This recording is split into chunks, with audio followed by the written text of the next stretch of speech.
అధిక బరువు అనేక సమస్యలకు కారణం. సాహితీ యోగా ఆన్లైన్ క్లాసులో జాయిన్ అవ్వండి.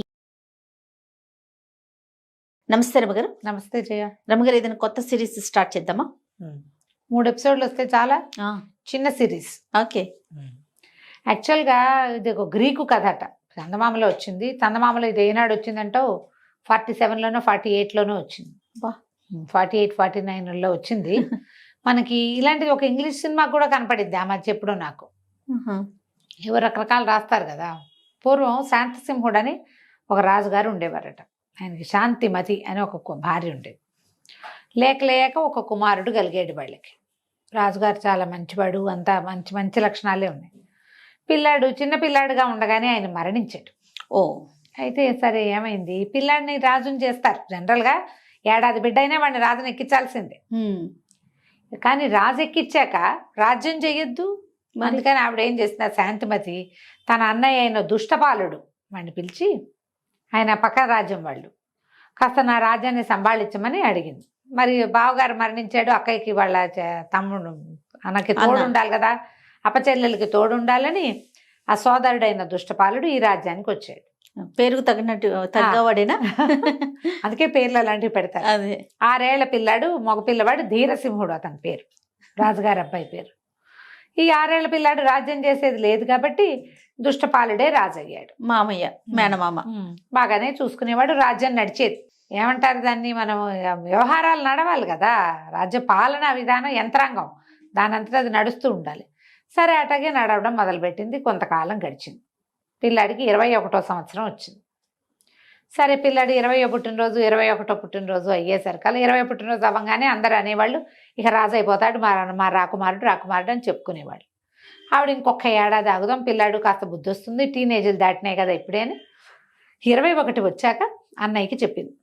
అన్నయ్య, ఇంకా పిల్లవాడి రాజ్యం పిల్లవాడికి ఇచ్చేసి, పెద్దవాడు అయ్యాడు కదా అని చెప్పింది. ఈ దుష్టపాలుడు వచ్చిన రోజు నుంచి వీడేనాడు పెద్ద అయిపోతాడో ఇది చేయాల్సి వస్తుందేమో బెంగతోటే ఉన్నాడు.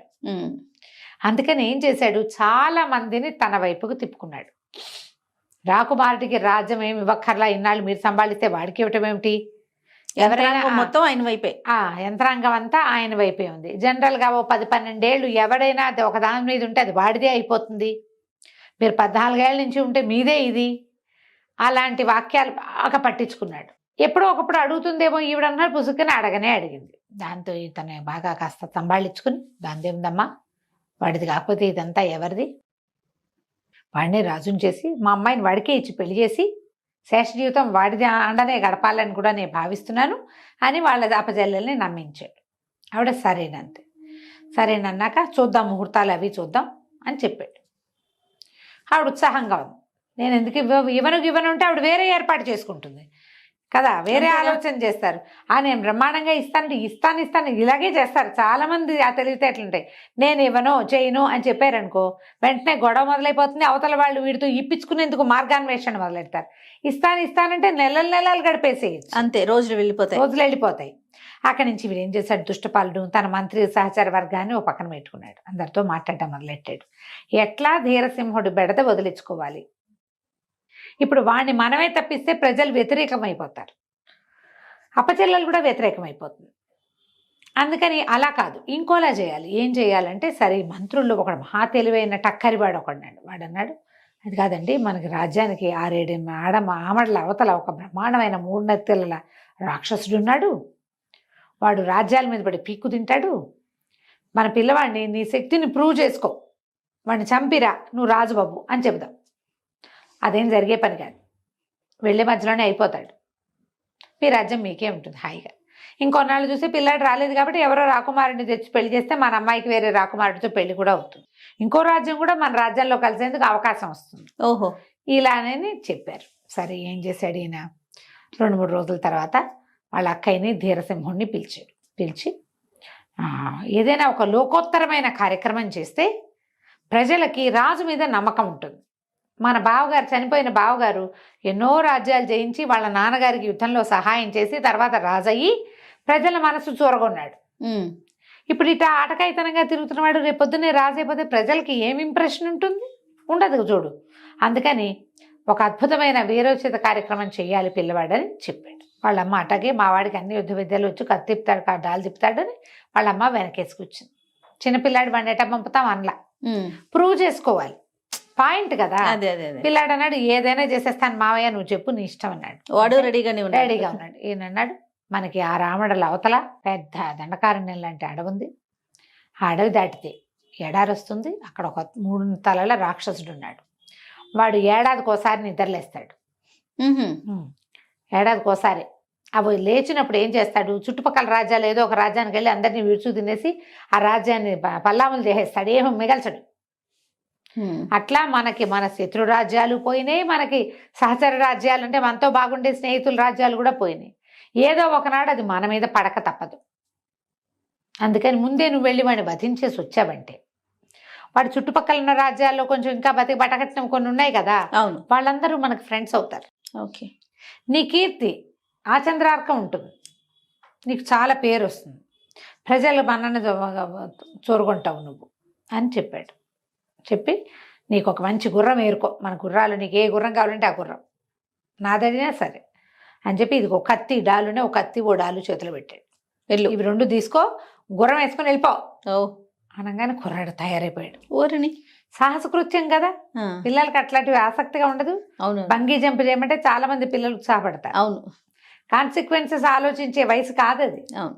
సరే ఈ అబ్బాయి ఏం చేశాడు, అలాగేనని మర్నాడు పొద్దునే అమ్మగారికి దండం పెట్టి వాళ్ళ మామయ్యకి బాయ్ బాయ్ చెప్పి పొద్దునే గుర్రం వేసుకుని వెళ్ళిపోయాడు. ఇక వెళ్ళాడో వెళ్తూనే ఉన్నాడు. ఏవో రకరకాల ఊళ్ళు దాటాడు, ఎక్కడ తిండి దొరికితే ఎక్కడ తిన్నాడు, ఏవో కొంచెం డబ్బులు పట్టుకెళ్ళాడు. గుర్రం మంచిది, గుర్తుపడతారు. ఇవన్నీ అయ్యి వెళ్ళిన తర్వాత 100 ఆమడలు దాటాక 6 ఆమడలు దాటాక ఒక దండకారణ్యం వచ్చింది. అడవిని కూడా మెల్లిగా దాటుకుంటూ పోయాడు. తర్వాత పెద్ద ఎడారి, ఏమీ లేదు అక్కడ. కాస్త ప్రయాణం చేస్తే దారి తప్పిపోతారు. అక్కడ దారి తప్పిపోతున్నాడా, నేను తప్పొస్తున్నానా, ఏం చెయ్యాలి అని అనిపిస్తూనే ఉంది. అట్లాగే వెళ్తుంటే ఎవరో వీపు మీద తట్టారు, ఎవరు నువ్వు అని. వెనక్కి తిరిగి చూస్తే ఎవరు లేరు. అటు ఇటు చూస్తే కనిపించాడు ఒక ముసలాయన కనిపించాడు వీడికి. ఇప్పుడు ఎడారిలో ఎవ్వరూ లేరు. ముసలాయన ఎలా వచ్చాడు? ఉన్నాడు అక్కడ. ముసలాయన ఏమన్నాడు, బాబు ఎవర్రా నువ్వు, ఎందుకు వచ్చావు ఇక్కడికి అన్నాడు. అనగానే నేను 3 తలల రాక్షసుడు చంపడానికి వచ్చాను అన్నాడు. ఆయన పక్కన వాడి రాక్షసుడినే చంపేద్దామని, వాడు పరమ భయంకరుడు, అదేం సులువు కాదు, వచ్చినవాడు వచ్చినట్టే వెనక్కి వెళ్ళిపో అన్నాడు. అంటే ఒప్పుకోలే. వెనక్కి వెళ్తే ఎట్లా, మా మామయ్య చంపి రమ్మన్నాడు. చంపితే గాని పోను. తర్వాత ఏమో రాజ్యంలో నాకు మంచి పేరు రావద్దు, నా బల ప్రజలకు తెలియద్దు అంటే ఏం పెట్టి చంపుతావురా నువ్వు అన్నాడు. ఏముంది, ఇదిగో కత్తి డాలు తెచ్చానంటే కత్తి డాలు చూపించాడు. పక్కపక్క నవ్వాడు ఆ వృద్ధుడు. మీ మామయ్య నిన్ను ఇక్కడికి ఎట్టా పంపించాడో నాకు అర్థం కావట్లేదు.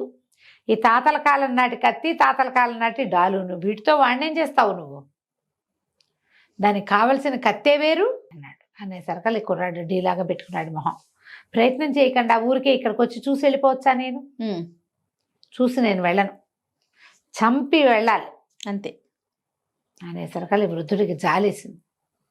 పిల్లాడు చూస్తే ఇంకా ముక్కుపచ్చలు ఆరలేదు, 21, 22 ఉంటాయి. వీడిని ఈ పని మీద పంపించాడు వాళ్ళ మేనమామ. పోనీ యోధ సేనల్ని పంపించాడు, ఎవరన్నా మంత్రవాదులు ఉన్నారంటే ఏమీ లేదు. ఒక పిల్లాడు లింగులు ఇటుకమంటూ వచ్చి వాడు ఏం చేస్తాడు? ఒకవేళ వాడు కానీ ఈ పిల్లాడిని చంపడానికి చచ్చిపోవడానికి ఇక్కడ పంపించాడేమో అని అనిపించింది ముసలాయనికి, పెద్ద ఆయనకి. ఆ ఊహ వచ్చేసరికల్లా సరే ఆయన ఏమన్నాడు, సరే పద ప్రయత్నం చేద్దాం, మన ఇద్దరం వాడున్న వైపుకి వెళ్దామన్నాడు. సరే కుర్రాడు గుర్రం ఎక్కాడు. ముసలాయన ముందు నడుస్తున్నాడు. సడన్గా ముసలాయన మాయమైపోయాడు. వీడికి అర్థం కాదు ఏమిటి లేడు అని. తీరా చూస్తే తన ముందు గాల్లో ఎగురుకుంటూ వెళ్తున్నాడు. కుర్రాడు స్పీడ్ పెంచాడు, ఆయన ఇంకా స్పీడ్గా వెళ్ళిపోతున్నాడు. వీడు ఎంత గుర్రాన్ని అదిలించినా ముసలాయన్ని పట్టుకోలేకపోతున్నాడు. గాల్లో ఎగిరి వెళ్ళిపోతున్నాడు, ముందుకు పరిగెత్తేస్తున్నాడు. మరి అంత ఎత్తులో, ఒక మాదిరి ఎత్తులో వెళ్ళిపోతున్నాడు. అప్పుడు వీడు గమనించాడు, ఆ ముసలాయన కాళ్ళకి చెప్పులు ఉన్నాయి, వాటికి రెక్కలున్నాయి. అవి ఇట్లా కదిలి ఈయన ముందుకు తీసుకెళ్ళిపోతున్నాయి గాలికి. వీడు ఆశ్చర్యపోయాడు, అమ్మో రెక్కలున్న చెప్పులే, అయ్యి బాబోయ్ అనుకున్నాడు. అక్కడి నుంచి ఆమె బాగా ముందుకెళ్ళాక ముసలాయన, ఏరా మనవడా వెనకబడ్డట్టున్నావు అన్నాడు. అనేసరికి ఆయన ఉద్దేశం ఏంటి, వీడంత అమాయకుడు, తన చెప్పులు చూడలేదు అనుకున్నాడు. వీడు కాలాంతకుడు ఈ కుర్రాడు. ఎవడైనా ఏదో ధైర్యంతో కదా వస్తాడు అన్నాడు. నీ దగ్గర ఉన్న రెక్కల చెప్పులు నా దగ్గర ఉంటే నేను కూడా పరిగెడతా, అలాగే నా దగ్గరేమో గుర్రం ఉంది, నా గుర్రానికి రెక్కలు లేవు అన్నాడు. అనగానే నవ్వొచ్చింది. ఊరిని నువ్వు చాలా తెలివిగలవాడివిరా, నీకు తెలివి ఉందో లేదో అనుకున్నాను. సరే పద, నువ్వు ఓ పని చేద్దాం, ఇంకో జత రెక్కల చెప్పులు తెచ్చే ఓపిక లేదు నాకు అని చెప్పి చేతిలో నుంచి ఒక కర్ర విసిరేసాడు. ఈ కర్ర పట్టుకో, నాతో సమానంగా ఎగురుతావు నువ్వు అని చెప్పాడు. ఓహో. వాడు ఆ కర్ర పట్టుకోగానే గుర్రం మించి లేచి వెళ్ళిపోయాడు. గుర్రంగా నడుస్తుంది, దాని వాళ్ళ వెనకాల నడిచేస్తోంది.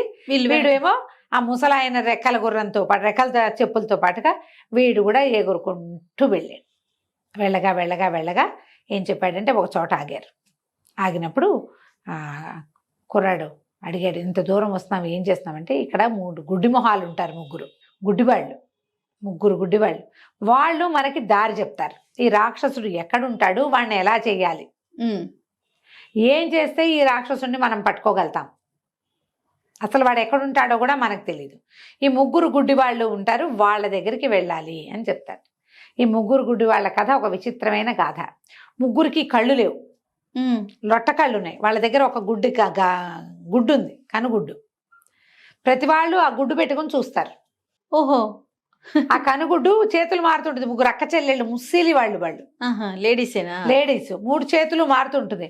ఎవరు 2 నిమిషాలు మించి రెండో వాళ్ళ చేతిలో ఉండనివ్వరు, దాన్ని లాగేసుకుంటూ ఉంటారు. ఆ కన్ను పెట్టుకునే చూస్తారు వాళ్ళు. ఒక్క కన్నే 1000 యోజనాల వరకు చూడగలరు ఏం జరుగుతోందో. ఓహో. కానీ వాళ్ళు చూడగలిగేది ఎంతసేపు? 2 నిమిషాలే. ఆ 2 నిమిషాల లోపల రెండో వాళ్ళు లాగేసుకుంటే అంతే కదా. 3 గుడ్డే తడుకుంటూ వస్తారు ఆ గుడ్డు పట్టుకుని. రాత్రిపూట కూడా చూడగలరు. ఓకే. వాళ్ళ దగ్గరికి వెళ్దాము. వాళ్ళు ఈ రహస్యాన్ని మనకి చెప్తారు. వీడు ఎక్కడో ఉన్నాడు రాక్షసుడు, తెలీదు, ఈ ప్రాంతం అని తెలుసు మనకి. కరెక్ట్గా వాడిని ఎట్లా పట్టుకోవాలి, ఎలా వెళ్ళాలి, అది వీళ్ళ వల్ల తెలుస్తుందంటే సరే ఆ 3 గుడ్డి వాళ్ళ కోసం వెతుక్కుంటూ ఆ గుడ్డి వాళ్ళు ఉండే ప్రదేశానికి పోయారు. వీళ్ళు ఇద్దరు ఒక పొద చాటను కూర్చున్నారు. 3 గుడ్డి మామలు వచ్చారు. 3 గుడ్డి ముసలమ్మల దగ్గరికి వెళ్ళారు. వీళ్ళు పొదల వెనకాల దాక్కున్నారు. ధీరసింహుడు, వృద్ధుడు ఇద్దరు. ఇప్పుడు చూస్తున్నారు వాళ్ళు. 3 ముసలమ్మలు తడుకుంటూ వచ్చారు. వచ్చి ఒక చోట కూర్చున్నారు. వీళ్ళు కొంచెం దూరంగా ఉన్నారు. అక్కడి నుంచి ఒకళ్ళ చేతిలో నుంచి ఒకళ్ళ కన్ను కోసం లాక్కుంటున్నారు. ఒకటి ఎవరితో తీసుకున్నాక ముసలమ్మ చూసి ఎవరో ఉన్నట్టున్నారు పొదల దగ్గర అంది. అనగానే ఈ లోపల రెండోది లాగేసుకుంది. 2 నిమిషాలే కదా టైము. లాగేసుకున్న సరే ఉండవే ఎవరో ఉన్నారే చూడనివ్వవే అంటే, నేను కాదు అంతంతసేపు నువ్వు ఉంచుకునేట్లా నేను మాత్రం చూడొద్దా, రాత్రిపూటే కదా నేను చూడగలిగేది. ఇవి రాత్రిళ్ళే పనిచేస్తుంది ఆ కన్ను వాళ్ళకి. ఓహో, మళ్ళీ ఇది ఒకట. ఆ పగళ్ళు పనిచేయవు. పగళ్ళు ఆ కన్ను ఏం పనిచేయదు. రాత్రిపూట అవి ఎంత దూరం ఆ కంటితో చూడగలవు. రాత్రిళ్ళు మన కళ్ళు కనపడవు కదా. వీళ్ళ దగ్గర విచిత్రమైన గుడ్డు అట్టా పనిచేస్తుంది. లొట్ట కళ్ళు వీళ్ళవి. ఆ గుడ్డుని ఇట్లా లొట్ట దగ్గర ఇలా పెట్టుకుంటే అది కనపడుతుంది అనమాట. అక్కడి నుంచి లాక్కోవటం పీక్కోవటం అయింది. లాక్కొని పీక్కుంటుంటే పొట్టాడుకున్నారు 3 కలిసి. వీళ్ళు నిశ్శబ్దంగా ఉన్నారు. మొదట ఆవిడ చెప్తూనే ఉంది, ఇక్కడ ఎవరో ఉన్నారు అని. వీళ్ళు ఏం చేస్తారు, ఆ కంటితోటి చూసి చీకట్లో వాళ్ళ వెనకాల దాని దగ్గరికి నడిచెళ్ళి వాటిని పీకు తింటారు. వాటి ఆహారం రాత్రిపూటే లభిస్తుంది. పగటిపూట వాళ్ళ కళ్ళు కనపడదు. ఆ గుడ్డు కూడా వాళ్ళకు ఉపయోగించదు. రాత్రిలే జంతువుల్ని, మనుషుల్ని, బాటసారులని, ఎవరైనా పడుకున్న వాళ్ళని చూసి వాళ్ళ దగ్గరికి వెళ్ళి వాళ్ళని తెచ్చుకుని తింటారనమాట వీళ్ళు. సరే ఏమైంది, ఇద్దరు పోటాడుకున్నారు. 3 పోటాడుకుంటే సరే ఏమంది, ఇవి చూడ్డానికి ఏమీ లేదు, పొట్ట నిండుగా ఉంది, సరే నేను అరిచేతిలో పెట్టుకుంటా, మీ ఇద్దరిలో ఎవరు ఫస్ట్ లాక్కో తీసుకుంటే వాళ్ళు తీసుకున్నట్టు అని మధ్యలో ఆవిడ ఏం చేసింది, ఇటా చేయబెట్టి చేతిలో ఆ గుడ్డు పెట్టుకుంది. ఆ గుడ్డు వాళ్ళకి కనపడదు కదా, ఇట్ట తడువుకుంటూ రావాలి పాపం, కళ్ళు లేవు కదా. ఈ లోపల ఏం చేశాడు ఈ ముసలాయన, ఒరే మధ్య ఆవిడ చేతిలో ఉంది, పరిగెత్తుకుంటూ వెళ్ళి పట్టుకొచ్చేసి అన్నాడు. కుర్రాడు ఒక్క ఉరుకుని వెళ్ళేసి దాన్ని లాగేసుకున్నాడు. ఈ మధ్యలో కూర్చున్న ముసలమ్మ ఏమనుకుంది, ఇటుతో అటుతో చెల్లెళ్ళు తీసుకున్నారనుకుంది. దొరకలేదు. రెండో వాళ్ళు తీసుకున్నారని మూడో వాళ్ళు తీసుకున్నారని రెండోదో మూడోదో తీసుకుందని ఒకటోది. మొత్తానికి గందరగోళంగా ఆర్చుకుని పోటాడుకున్నారు. కన్నేది కింద పడిపోయిందేమని వెతకడం మొదలు పెట్టారు. కన్ను లేకపోతే కుదరదు వాళ్ళకి, చూస్తూ ఉండాలి. ఇబ్బంది పాపం. ఇక అక్కడి నుంచి కొట్లాడుకోవటం మొదలు పెట్టారు. పోట్లాడుకున్నారు, ఒకళ్ళనొకళ్ళు సరుచుకున్నారు, గీరుకున్నారు, నానా గందరగోళము అయింది. సరే ముసలాయన ఏం చేశాడు, ఆ గుడ్డు చేత్తో పుచ్చుకుని ఉన్నాడు. పిల్లాడి తెచ్చి చేతిలో పెట్టాడు కదా, జాలేసింది పాపం, వీళ్ళు కొట్టుకుంటున్నారని లేచి నిలబడి, ఓ ముసలమ్మలు మీ 3 కొట్టుకోవద్దు, మీ గుడ్డు నా దగ్గర ఉంది, గుడ్డు ఇస్తాను వెనక్కి. మీరు మాకేం చెప్పాలంటే, ఇక్కడ చుట్టుపక్కల ఎక్కడో 3 తలల రాక్షసుడు ఉన్నాడు, వాడి దగ్గరికి ఎలా వెళ్ళాలి, వాడిని ఎలా చంపాలి మీరు చెబితేనే గుడ్డు ఇస్తా, లేకపోతే ఇవ్వను అనగానే ఎవరెవరా నడిచారు. ఎవడరా నువ్వు, చంపేస్తాం బికేస్తాం అన్నట్టు. ఏం చంపాలన్నా ఆ గుడ్డు ఉండాలి, గుడ్డేమో ఈయన దగ్గర ఉంది. అక్కడి నుంచి అరిచర్చి కేకలు పెట్టారు. ఒక తండ్రి చూసే ఇట్టటి అట్లని చెప్పకు, ఆ రాక్షసుడు ఎవడో మనకేం తెలుసు, అలాంటివన్నీ చెప్పకూడదు. యువకెక్కడికి పోతాడు, ఆ గుడ్డు వాడేం చేసుకుంటాడు, వాడికి ఉపయోగపడదు, మనకే ఉపయోగపడుతుంది, వాడు ఏం చేసుకుంటాడు, పోతే పోనీ మంది అనేసరికల్లా మూడో తంది వసే వాడు కనుక చితకుట్టేశాడు, కిందేసి కాలుతో తొక్కేశాడు అనుకో పోతుంది కన్ను లేకుండా మోసం. అయితే అదే చేస్తానన్నాడు ముసలాయన. ఇది ఎట్ట పోగొట్టాలో తెలియలా, నువ్వే ఇచ్చావు ఐడియా అనగానే మిగిలిన వాళ్ళిద్దరు ఆ మధ్య ముసలమ్మని తిట్టారు. ఐడియాలు ఇస్తావు, బ్యాడ్ ఐడియాలు అన్నీ నువ్వు అని తిట్టిపోసారు. అక్కడి నుంచి ఆలోచించడం మొదలెట్టారు. ఈ ముసలాయన అన్నాడు, నాకు ఇంకేం చెప్పద్దు, రాక్షసుడు ఎక్కడ ఉంటాడు, వాడిని ఎట్టా చంపాలి మార్గం చెప్తే చాలు కన్నిచ్చేస్తా అనేసరికి ఇవి బాగా వాళ్ళలో వాళ్ళు ఆలోచించుకున్నారు. ముగ్గురు తెలుసు వాళ్ళకి, తెలిసి బాగా ఆలోచించి సరే మా గుడి మాత్రం మాకు నిజంగా ఇచ్చేయాలి, తప్పకుండా ఇచ్చేస్తా చెప్పండి అన్నాడు. ఇక్కడికి దక్షిణం వైపుగా నడిస్తే ఒక అద్భుతమైన తోట వస్తుంది. దాంట్లో పెద్ద మండపం ఉంటుంది. ఇక్కడికి ముగ్గురు యక్షకన్యలు ప్రతిరోజు వస్తారు. సాయంకాలం అక్కడున్న సరస్సు ఒకటి బ్రహ్మాండమైన పద్మ సరోవరం ఉంది. అక్కడ ఆ సరస్సులో హాయిగా ఈతలు కొడతారు.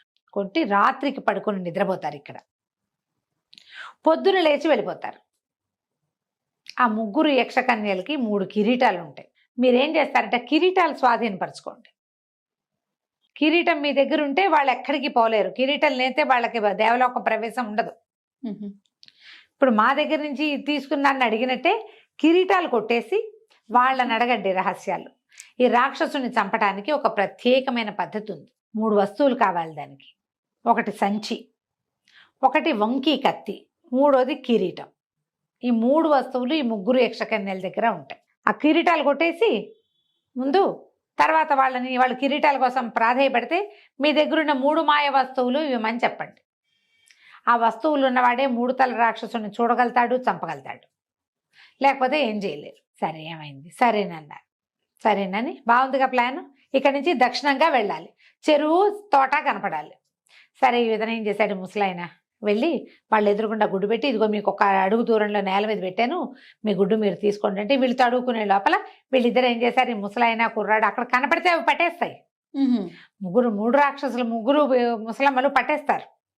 అందుకని ఏం చేశారు, వాడు ఆయనకేమో రెక్కల చెప్పులు ఉన్నాయి, ఆ కర్ర పుచ్చుకుంటే పిల్లాడు కూడా ఎగిరిపోతాడు. ఇద్దరు ఝామ్ అంటూ అక్కడి నుంచి ఎగిరిపోయారు. ఎగిరిపోయి సరిపద తర్వాత ఇక ఆ దక్షిణం వైపుకి వెళ్ళటం మొదలుపెట్టారు. దక్షిణం వైపు ఇప్పుడు రాత్రే, ఇది రాత్రిళ్ళు వాళ్ళు పడుకుంటారు యక్షకన్యలు. దక్షిణం వైపుకి వీళ్ళు నడకైతే టైం పట్టేది, ఎగురుతారుగా వీళ్ళు.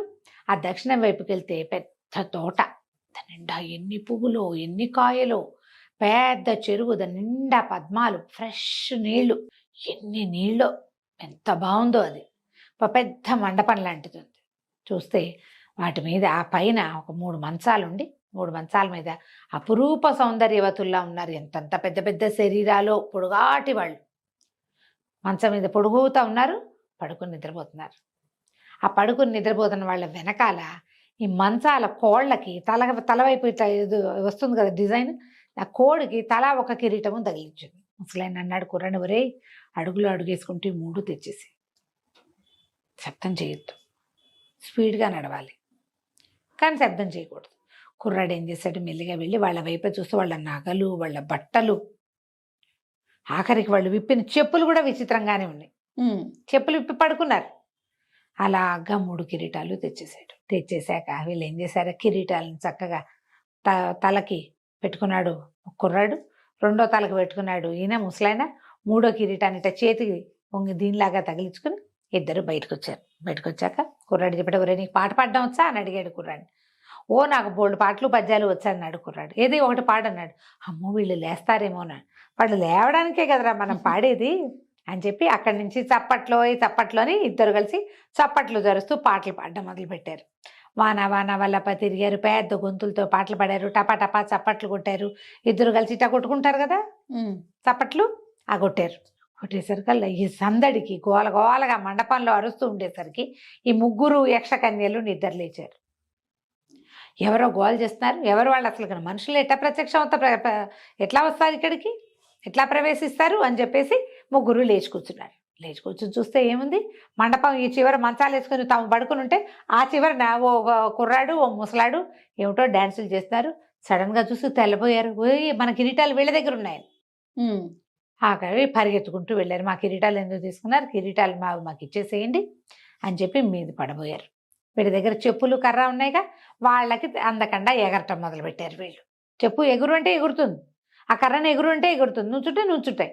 ఈ ముగ్గురికి శక్తులు లేవు ఇప్పుడు, ఆ కిరీటాలు పెట్టుకుంటేనే ఉంటాయి. ముగ్గురు అమ్మాయిలు నిలబడి చూస్తూ నుంచున్నారు. ఏం చెయ్యాలో తెలియక బతిలాడడం మొదలెట్టారు. ఒరే ముసలాడలు ఏమన్నావు, పెద్దవాడివి, ఇట్లా చేయొచ్చా నువ్వు, కిరీటాలు లేకపోతే మాకు చేతులు కాళ్ళు కదలా, ఊరికే నడుస్తాం మనుషుల్లాగా. యక్షకన్యలో మాకు బోల్డు శక్తులు ఉంటాయి, శక్తులన్నీ కిరీటాల్లో ఉన్నాయి. అసలు ఇక్కడి నుంచి వెళ్ళాలంటే ముందు మాకు కిరీటాలు కావాలి, మా కిరీటాలు మాకు ఇచ్చేసేయమని బతిలాడారు. బతిలాడితే ముసలాయన అన్నాడు, అట్లా కాదు, మీ దగ్గర 3 మాయ వస్తువులు ఉన్నాయి కదా, ఏ వస్తువు ఇస్తే వాళ్ళ కిరీటం ఇస్తా అనేసరికి వీళ్ళు అన్నారట, ఇవ్వకూడదు, అది చాలా ప్రమాదం. అంటే అయితే మీరు ఇక్కడే ఉండండి, మీ కిరీటాలు తీసుకుని మేము మా ఇంటికి వెళ్ళిపోతాం అన్నారు. ఈ అమ్మాయిలు ముగ్గురు బాగా ఆలోచించుకుని, సరే ఎప్పుడుగో ఒకప్పటికి జరగాల్సిందే, వాళ్ళకి తెలుసు ఈ వస్తువులు ఎవరికైనా ఇస్తే రాక్షసుడు చచ్చిపోతాడని. వాటి కాపలా అనమాట వాళ్ళు. ఏదో ఒక రోజు జరగాలి, ఎవరో మానవులే వస్తారని ఇదివరకు మనకు బోధ ఉంది కాబట్టి ఇది చేద్దామని ఏం చేశారు, మొదట అమ్మాయి ఏం చేస్తుంటే ఒక కిరీటం తెచ్చిచ్చింది. కిరీటం సరిపుచ్చుకున్నాడు, ఆ కిరీటం ఆమె చేతిలో పెట్టాడు ముసలాయన. రెండో అమ్మాయి ఏం చేస్తుందంటే ఒక వంకి కత్తి, ఇంత పొడుగ్గా ఉంది, ఇట్లా వంపు తిరిగి ఉంది, ఇచ్చింది. ఆ వంపు కత్తి ఇచ్చింది, వాడి కిరీటం ఇచ్చేశారు. మూడో అమ్మాయి ఒక సంచి పట్టుకొచ్చింది, ఆ సంచి తీసుకున్నారు. నేను మొదటి భాగంలో ఒక విషయం చెప్పకుండా వదిలేసింది ఏంటంటే, కుర్రాడు కత్తి డాలు తెచ్చుకున్నాడు కదా, ముసలాయన ఏమన్నాడంటే, సరే నేను నిన్ను అక్కడికి తీసుకెళ్తాను, నీ దగ్గర ఉన్నది కత్తి డాలే కదా, డాలుని బాగా మెరుగు పెట్టని చెప్పాడు. మెరిపించాలి, డాలు పాత పడిపోయింది, ఇనపడాలు, అదే ఇత్తడు ఇనప ఉంటాయి కదా. వీడేం చేశాడా, చుట్టుపక్కల ఉన్న ఇసుకేసి దాన్ని బాగా రుద్ది నున్నగా చేశాడు. అదేంటంటే మొహం చూసుకుంటే అద్దంలాగా కనపడాలన్నమాట. ఓహో, అద్దంలాగా కనబడే డాల్ ఉంది వాడి దగ్గర. సరే ముగ్గురు ఏం చేశారు, వెళ్ళి ఆ ముగ్గురు యక్షకన్యలు బతుకు జీవుడా అనుకుని ఆ కిరీటాలు 3 పుచ్చుకుని వాళ్ళ దారిని వాళ్ళు వెళ్ళిపోయారు. జాగ్రత్తగా ఉండండి అని వీళ్ళకి చెప్పి వెళ్ళారు. సరే ముసలాయన కుర్రాడు ఇద్దరు కలిసి తమకు దొరికిన మాయ సంచి, మాయ కిరీటం, మాయ వంకి కత్తి, ఆ 3 పుచ్చుకుని యువతలకు వచ్చారు. వచ్చాక అప్పటికి ఎన్ని రోజులైందో బయలుదేరి, ఈ ముసలాడు కనపడక ముందు ఎప్పుడో తిన్నాడు ఆ పిల్లాడు అన్నం. ఓకే, తిండి లేదు. తిండి లేకపోయేసరికల్లా వీడు అన్నాడు, అన్నం మాట ఎత్తి 3-4 రోజులు అయిపోయింది, ఆహారం లేదు, అక్కడ తిరిగి ఇక్కడ తిరిగి చచ్చిపోతున్నా, కడుపులో కాలిపోతుంది, 2 రోజులు అయిపోయింది. ఏమైనా తిందామంటే ఆయన నవ్వు వచ్చింది, నవ్వుతున్నాడు. నవ్వుతుంటే కుర్రాడు అన్నాడు, ఏమిటి నేను అన్నం అడుగుతుంటే నవ్వుతావు, రెక్కల చెప్పులు వేసుకుని నన్ను మాసుపుచ్చినట్టుగానే ఆకలి లేకుండా ఏదైనా వేసుకున్నావా నువ్వు అంటే నవ్వాడనమాట ఆయన. ఒరే అది కాదురా నాయన, మనకు 3 వస్తువులు వచ్చాయా, 3 వస్తువుల మాయ సంచి ఏమిటనుకుంటున్నావు, దాంట్లో నుంచి ఆహారం వస్తుంది అని చెప్పి ఆ సంచిని బోర్లించి పెట్టాడు. బోర్లించి పెడితే అందులోంచి ముందో 2 పళ్ళు వచ్చినాయి, ఆ 2 పళ్ళు తీయగానే ఇంకో 4 వచ్చినాయి, 4 తీయగానే 8 వచ్చినాయి, ఆ వస్తూనే ఉన్నాయి. ఎన్ని రకాల పళ్ళు వచ్చినాయో అందులోంచి. కుర్రాడు చాలు అనేదాకా ఆ సంచి బోర్లించే ఉంచాడు ముసలాయన. ఓకే, బోర్లించిన సంచులోంచి వస్తువులు వస్తూనే ఉన్నాయి. సరే ఇద్దరు కడుపు నిండా తిన్నారు. తిన్నాక అప్పుడు ఏం చేశాడు, ఆ కిరీటం ఇచ్చారు కదా, కిరీటాన్ని ఎత్తి కుర్రాడి చేతిలో పెట్టాడు, నెత్తి మీద పెట్టాడు. నెత్తి మీద పెట్టి, ఏరా అబ్బాయి నువ్వు నేను నీకు కనిపిస్తున్నానా అన్నాడు. ఎందుకు కనపడావు, నా పక్కనేగా ఉన్నావు అన్నాడు. కానీ నువ్వు నాకు కనిపించట్లేదురా అన్నాడు ముసలాయన. కుర్రాడు ఆశ్చర్యపడి, అదేంటి తాత అన్నాడు. అదంతేరా, కిరీటం తీసి నా నెత్తి మీద పెట్టి ఇప్పుడు అన్నాడు. కుర్రాడు కిరీటం తీసి తాత నెత్తి మీద పెట్టాడు. ఇప్పుడు తాత కనబడ్డం మానేశాడు. అప్పుడు వాడికి తెలిసింది ఆ కిరీటం ఏమిటంటే మాయ కిరీటం. ఓహోహో, అది పెట్టుకుంటే మాయమైపోతారు, ఓకే, ఎవరికి కనపడరు, ఎవరు చూడలేరు, వాళ్ళన్నిటినీ చూస్తుంటారు. ఆ కత్తి ఏమో రాక్షసుని చంపడానికి ఉపయోగపడే కత్తి, సంచి ఏమో ఈ ఆహారపు సంచి. సరే ఏమనుకున్నారు, ఒకరితో ఒకళ్ళు కాసేపు మాట్లాడుకుని ఆ విషయం ఈ విషయం చెప్పుకుని మనం రాక్షసుండే దగ్గరికి వెళ్దాం, కిరీటం పెట్టుకుంటే ఎక్కడికైనా వెళ్ళిపోవచ్చు, మనం ఎక్కడికి కావాలంటే వెళ్ళిపోతాం. సరే ఇది ఆలోచిద్దాం, ఎప్పుడు వెళ్ళాలి అని. ఇప్పుడు ఎంత రాత్రి తెల్లవారుజామున ఇది జరిగింది, ఉదయకాలంలో వెళ్ళాలి. ధీరసింహుడు ముసలాయన ఇద్దరు కలిసి ఆ యక్షకన్యల నుంచి 3 కిరీటాలు 3 కిరీటాలు లాగేసి వాళ్ళ దగ్గర నుంచి 3 వస్తువులు తెచ్చుకున్నారు. సంచిలోంచి కడుపు నిండా భోజనం చేసేసారు. అక్కడి నుంచి ఒక కత్తి, ఇంకా వీళ్ళ దగ్గర ఏమున్నాయి, కత్తితో పాటు కిరీటం ఉంది. ఆ కిరీటం పెట్టుకుంటే ఎవరికి కనపడరు. సంచి, కత్తి, కిరీటం. సరే ఈ 3 వస్తువులు తీసుకుని ఇప్పుడు బయలుదేరారు. ఆహారం తినేశారు కడుపు నిండా. కిరీటం వల్ల మాయమైపోతామని తెలిసింది. ఆ మాయమైపోయే కిరీటాన్ని నెత్తి మీద పెట్టుకుని ఎగురుకుంటూ పోతుంటే ఈ కుర్రాడికి తమతో ఇంకెవరో ఉన్నారనిపించడం మొదలెట్టింది. అంతకుముందు వాడు ముందుకే చూస్తూ ఉండేవాడు. ఇప్పుడు ఈ కిరీటం పెట్టుకోవటం వల్ల దాని దారిన అది గాల్లో ఎగిరిపోతుంది. అటు ఇటు చూస్తుంటే తన వెనకాల ఒక రెక్కల కిరీటం ఎగురుతూ వస్తోందని కనపడింది. కిరీటమే. ఒక కిరీటం ఉంది, దానికి రెక్కలు ఉన్నాయి. అప్పుడు అడిగాడు, తాత మన ఎవరో వెంబడిస్తున్నారు, ఆ యక్షకన్యలా ముసలమ్మలా ఎవరో వస్తున్నారు మన వెనకాలంటే ఆయన నవ్వాడు. ఇప్పుడు కాదురా మనవడా, మనం బయలుదేరినప్పటి నుంచి నడుస్తూనే ఉన్నారు, మనతో పాటు వస్తున్నారు. మా మేనగోడలు ధవళ కుమారి దాని పేరు. ఎవడైనా ఒకడు రాక్షసుని చంపడానికి వస్తే వాడిని పెళ్లి చేసుకోవాలనుకుంది. ఓహో. నువ్వు రాక్షసుని చంపడానికి నీ డాలు తోమేటప్పుడు నీ ముఖం దానికి నచ్చింది, నీ వెనకాల వస్తుంది, ఇది మనతో పాటు ఉంటుంది, నీకేం భయం లేదు, పర్వాలేదు, వెళ్దాం పదన్నాడు. సరే కిరీటాలు ఆ అమ్మాయి దగ్గర కూడా మాయమైపోయే కిరీటమే ఉంది. ఆ కిరీటం తీసి అమ్మాయి మొహం కనపడింది వీడికి. సరే ముగ్గురు ఎగురుకుంటూ వెళ్ళారు. వీళ్ళకి ముసలమ్మలు మొట్టమొదటి చెప్పారు వీళ్ళకి సముద్ర తీరంలో ఉంటాడు అని. ఇక సముద్రం వైపుకి ప్రయాణం చేశారు. ఈ రెక్కల కిరీటాలు, రెక్కల చెప్పులు గిప్పులు ఉన్నాయి కదా, రైమని పోతున్నాయి అవి స్పీడ్గా. వెళ్ళగా వెళ్ళగా వెళ్ళగా వెళ్ళగా మొత్తానికి సముద్ర తీరంలోకి చేరారు. అక్కడ సముద్ర తీరంలో ఒక చిన్న దీని లాంటిది ఉంది, చిన్నది అనకూడదు, ఒక మాదిరి పెద్దదే, ఒక డేరా లాంటిది ఉంది. అందులో రాక్షసుడు పడుకొని నిద్రపోతున్నాడు. వాడు గురక శబ్దం వినిపిస్తుంది, సముద్రపు ఘోష, వాడి గురక అంత పెద్దగా. అక్కడి నుంచి దగ్గరికి వెళ్ళి చూశారు, కొంచెం దగ్గరికి వెళ్ళారు. దగ్గరికి వెళ్తే వాడికి 3 శిరస్సులు ఉన్నాయి. 3 శిరస్సుల మీద పాములు బుసలు కొడుతూ ఉన్నాయి. అమ్మో. నెత్తి మీద ఉన్నాయి పాములు. అప్పుడు ఈయన ఏం చెప్పాడంటే, వీడు నిద్రపోతున్నాడు, ఇప్పుడు లేచాడంటే మళ్ళీ ఏడాది దాకా పడుకోడు, ఏడాదికి ఒక్కసారి వాడు పడుకునేది. వీడు పడుకునే టైంలో వచ్చాం కాబట్టి మనకి సులువు వీడిని చంపటం. కానీ నువ్వు ఒకటి జ్ఞాపకం పెట్టుకో, వాడు నీ వైపు చూశాడా నువ్వు రాయైపోతావు. వాడిని నువ్వు వాడు ఎదురు బదురు చూసుకోకూడదు. వాడిని ఎవరు చూస్తారో వాళ్ళు రాయైపోతారు. వాడిని చూడకుండా ఉండాలి. చూడకుండా ఉండాలంటే ఏం చేయాలి, డాలు తోమని చెప్పాడు కదా, బాగా అద్దంలాగా తోముకున్నాడు ఆ ఇనపడాలని, ఆ డాల్ని పెట్టుకో, డాలులో వాడిని కనపడతాడు. ఓహో. ఇక్కడ చూస్తూ ఇక్కడ నరకాలి. 3 శిరస్సులు నరికేసేయాలి ఒక్కసారి, ఒక్క దెబ్బకి. ఈ వంకి కత్తి ఉంది కదా, అది ఎంత పదునుందంటే గడ్డి పరకను కూడా 10 చీలికలు చేయగలిగేంత పదునుంది అది. అంత పదునున్న కత్తి అయితేనే వాడు, లేకపోతే ఒక తల నరుకుతారు. ఏ కత్తి అయినా 3 తలలు ఒకేసారి నరకడం ఎట్ట కుదురుతుంది. ఇంత పదునైన కత్తి ఉంది కాబట్టి నువ్వు దగ్గరికి వెళ్ళు. మరి తాత మీరు చూస్తారు కదా అన్నాడు. మేము ఎందుకు వస్తాం, మేము దగ్గరికి కూడా రాము, మేము దూరమే ఉంటాం మేమిద్దరం, నువ్వు ఒకడివే వెళ్ళు దగ్గరికి. డాల్లో చూస్తూ వాడు మెడ నరకాలి. నరికాక ఏం చెయ్యాలి, నరికాక ఈ సంచిలో వాడి తలలు ఎత్తి పెట్టేసి, తలలు పడిపోతాయి వాటికి. ఆ తలలకి 6 నెలల వరకు ప్రాణం ఉంటుంది. వాటిని సంచిలో పెట్టి మూత పెట్టేసేయాలి తప్ప చూడకూడదు, ఓపెన్ చేయకూడదు. ఆ సంచిని బోర్లిచ్చి ముళ్ళాగేస్తే వచ్చేస్తుంది. వీడు నిర్ఘాంతపడి, తాత ఈ సంచి ఎంత, ఇది 4 అరటిపళ్ళు పట్టే సంచి ఇది, ఇందులో ఇవి పాపిష్టి తలకాయలు ఎట్ట పడతాయి, అవేమో ఎంత ఉన్నాయి, వాడి తల పెద్ద గగ్గాబొండం అంత తల, ప్రధాని మీద 4 వేసి ఇట్లా బుసలు కొడుతూ పాములు, ఇవంతా ఎట్ట పడుతుంది ఇందులో అనేసరికలు చెప్పించేయి అన్నాడు ఆయన. చెప్పించేయి, మేమిద్దరం ఇక్కడ ఉంటాం, వాడు కనుక నిద్ర లేచాడా ఇంకా ఏడాది దాకా మనకి అవకాశం రాదు, దగ్గరికి వెళ్ళిపోమన్నాడు. కుర్రాడు అడుగులో అడుగేసుకుంటూ, వీడి పైగా వీడు ఏంటంటే వీడు తనకి కనపడ్డు, రాక్షసుడికి వీడు కనపడి కిరీటం ఉంది కాబట్టి నువ్వు వాడికి కనపడవు, వాడు నిన్ను చూడలేడు. కానీ నువ్వు వాడిని చూడకూడదు, నువ్వు చూస్తేనే ప్రమాదం, నువ్వు చూస్తేనే రాయి అయిపోతావు, నువ్వు చూడకుండా చేయాలి. ఎట్ట చేస్తారు, ఎంత కష్టం. అక్కడి నుంచి అడుగులో అడుగేసుకుంటూ వెళ్ళాడు. పాములు బుస్సుమని బుసలు కొడుతున్నాయి, వాడు గురక పెడుతున్నాడు, బుసలు కొడుతున్నాయి. వీడు ఏం చేశాడంటే ఇట్లా ఇట్లా ఇట్లా డాల్లో చూసుకుంటూ దగ్గరికి వెళ్ళాడు. పాములు బుసలు కొడుతున్నాయి కానీ వీడేం చేయటల్లా. సేమ్ ఇదేది ఒక ఇంగ్లీష్ పిక్చర్లో ఉంది, ఒక పిల్లల సినిమా, దాని పేరేంటో నాకు గుర్తు రావట్లేదు, సాసరస్ అప్రెంటిసో ఏమిటో అలాంటిదే గోల, గుర్తు రావట్లేదు. అవి నావెల్స్ కూడా ఉన్నాయి. అందులో ఉమా ట్రూమన్ యాక్ట్ చేసింది ఈ క్యారెక్టర్, అది ఒక రాక్షసి, దాని నెత్తి మీద పాములు ఉంటాయి, ఎవరైనా దాన్ని చూస్తే రాయి అయిపోతారు. ఇంగ్లీష్ పిక్చర్ ఉంది జయ, అదే ఈ కథే ఆ సినిమా అనేది నాకు రిజెంబ్లెన్స్ పోలిక తెలియటల్లా, కానీ బట్ ఆ క్యారెక్టర్ మాత్రం ఉంది. మళ్ళీ నాకు ఉమా ట్రూమన్ చాలా ఇష్టం, తను చేసిందనమాట అది. అక్కడి నుంచి ఏమి దగ్గరికి వెళ్ళాడు. దగ్గరికి వెళ్తే ముసలాడు కేకలు పెట్టాడు, ఒరే తొందరగా నరికేరా నాయన, లేచే టైం అయిందంటే చచ్చిపోతాం, వాడు లేస్తాడు లేవడం మనకు తెలియదు, లేస్తే ఒకవేళ అవి దొరికేస్తాం. అక్కడి నుంచి కుర్రాడు ఏం చేశాడు, ఈ డాల్లో చూస్తూ 3 తలలు తెగ నరికేశాడు. నరికేసేసి సంచి మూతి విప్పితే అది లాగిన కొద్దీ పెద్దదవటం మొదలుపెట్టింది. ఆ చిన్న అరడజన్ అరటిపళ్ళు పట్టే ప్లాస్టిక్ సంచి అంత గుడ సంచి అంత సంచి అరటిగేల పట్టేంత పెద్దదైంది. ఓ ఆ సంచిని ఏం చేశాడు, చటుక్కున పాములు ఇంకా బుసలు కొడుతూనే ఉన్నాయి.